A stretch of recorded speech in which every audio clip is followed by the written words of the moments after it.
Alright, this is going to be part 3. This might actually be the last video. I'm going to try my best to fit it into this one video.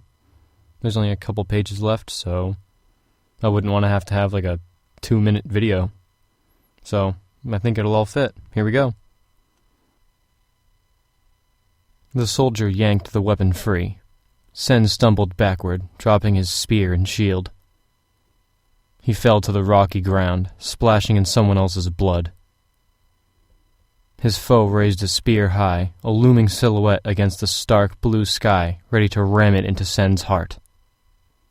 And then he was there. Squad leader, Stormblessed. Kaladin's spear came as if out of nowhere, narrowly deflecting the blow that was to have killed Sen. Kaladin set himself in front of Sen, alone, facing down 6 spearmen. He didn't flinch. He charged. It happened so quickly. Kaladin swept the feet from beneath the man who had stabbed Sen.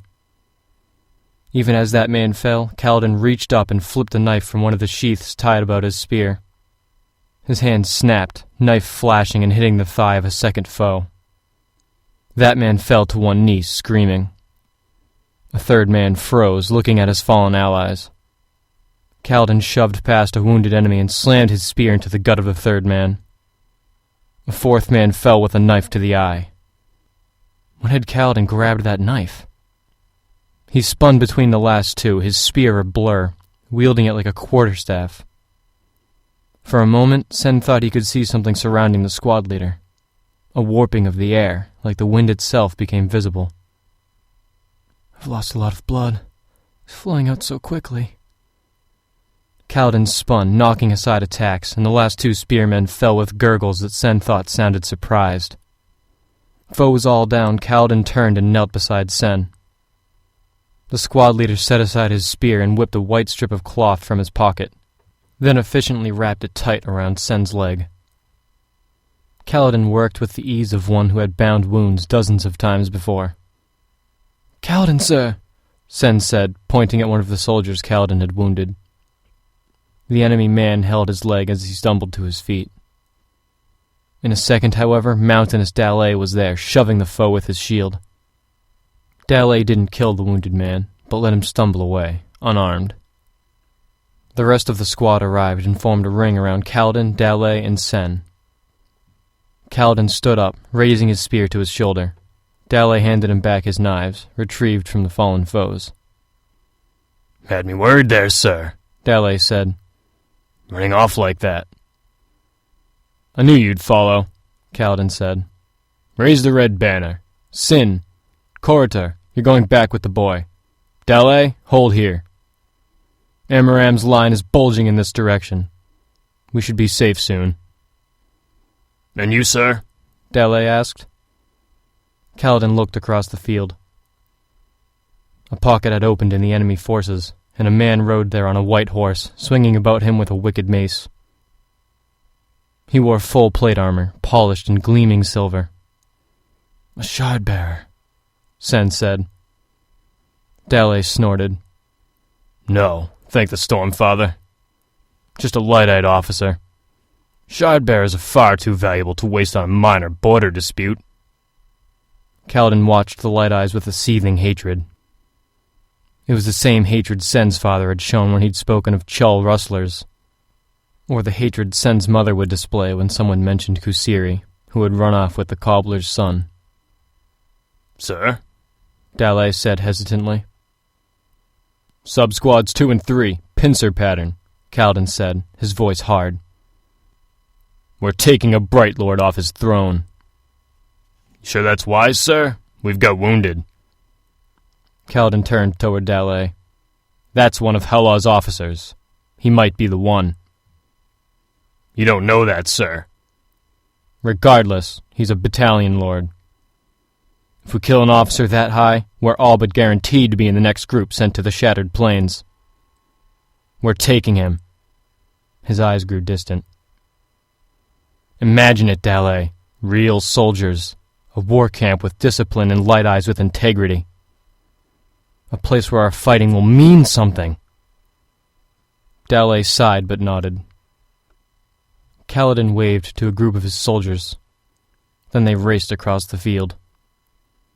A smaller group of soldiers, including Dallet, waited behind with the wounded.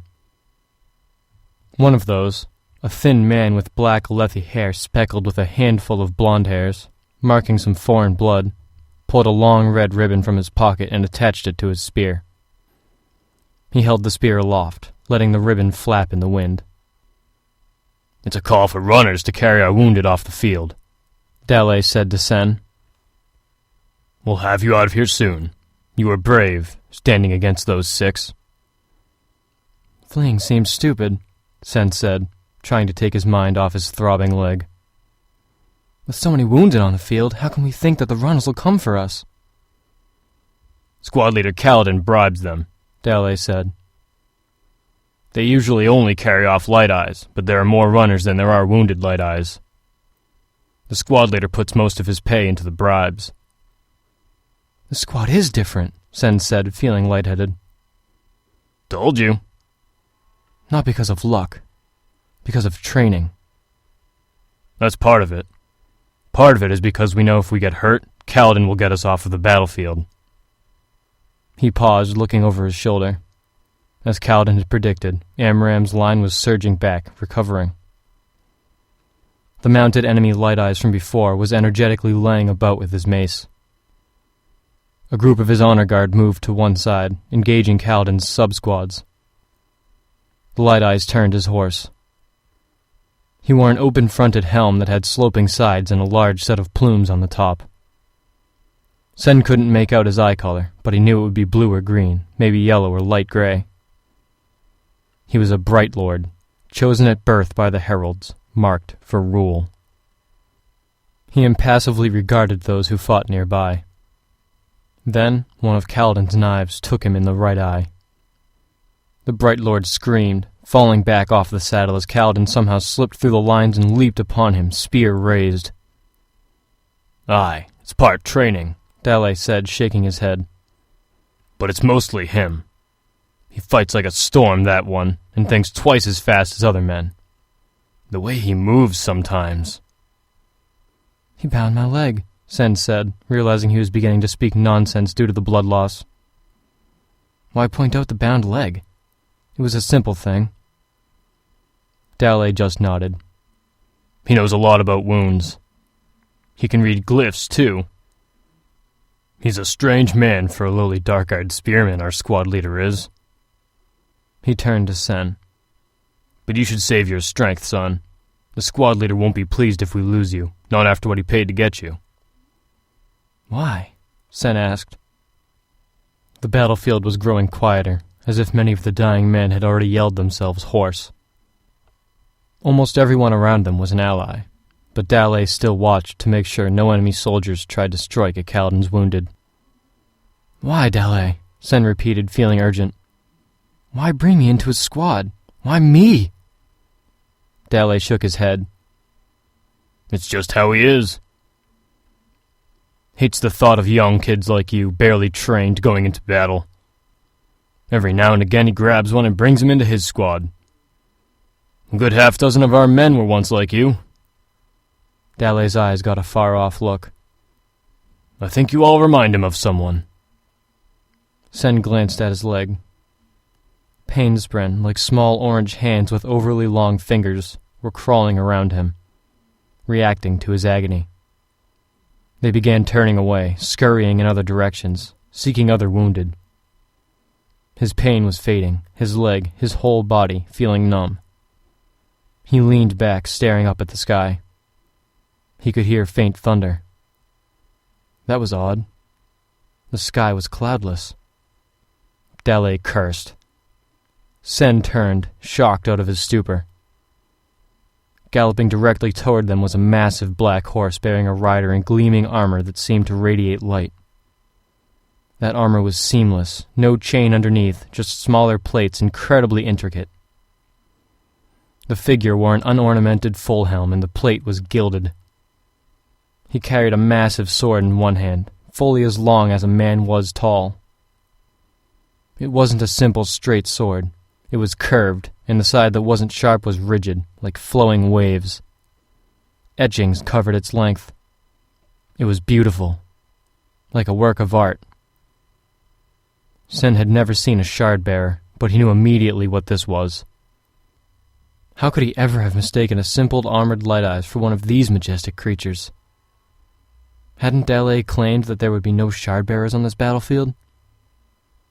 Dallé scrambled to his feet, calling for the sub-squad to form up. Sen just sat where he was. He couldn't have stood, not with that leg wound. He felt so lightheaded. How much blood had he lost? He could barely think. Either way, he couldn't fight. You didn't fight something like this. Sun gleamed against that plate armor, and that gorgeous, intricate, sinuous sword. It was like the Almighty himself had taken form to walk the battlefield. And why would you want to fight the Almighty? Sen closed his eyes. Alright, that's the end of the Chapter 1, Stormblessed. Very bleak. Battlefield is rough. He's just a kid, man, it's definitely, it's tough. It's a very bleak picture they paint in this story. But I think Kaladin's story so far is one of the most memorable I've read in a while. It's good. But, I'm going to be doing the new format soon. Not format, but more like the new way that I'm going to release the videos. So, probably once every 2 or 3 days, 3 to 4 videos a week. And, I'll start doing that starting next week. And I hope you guys enjoyed it. Please like my Facebook page, Eric Silva Voice Acting. That is the name of the page. Subscribe to my YouTube channel, please. Like it. Anything you could do, that'd be great. I hope you all enjoyed, though. And I'll be back again. Bye.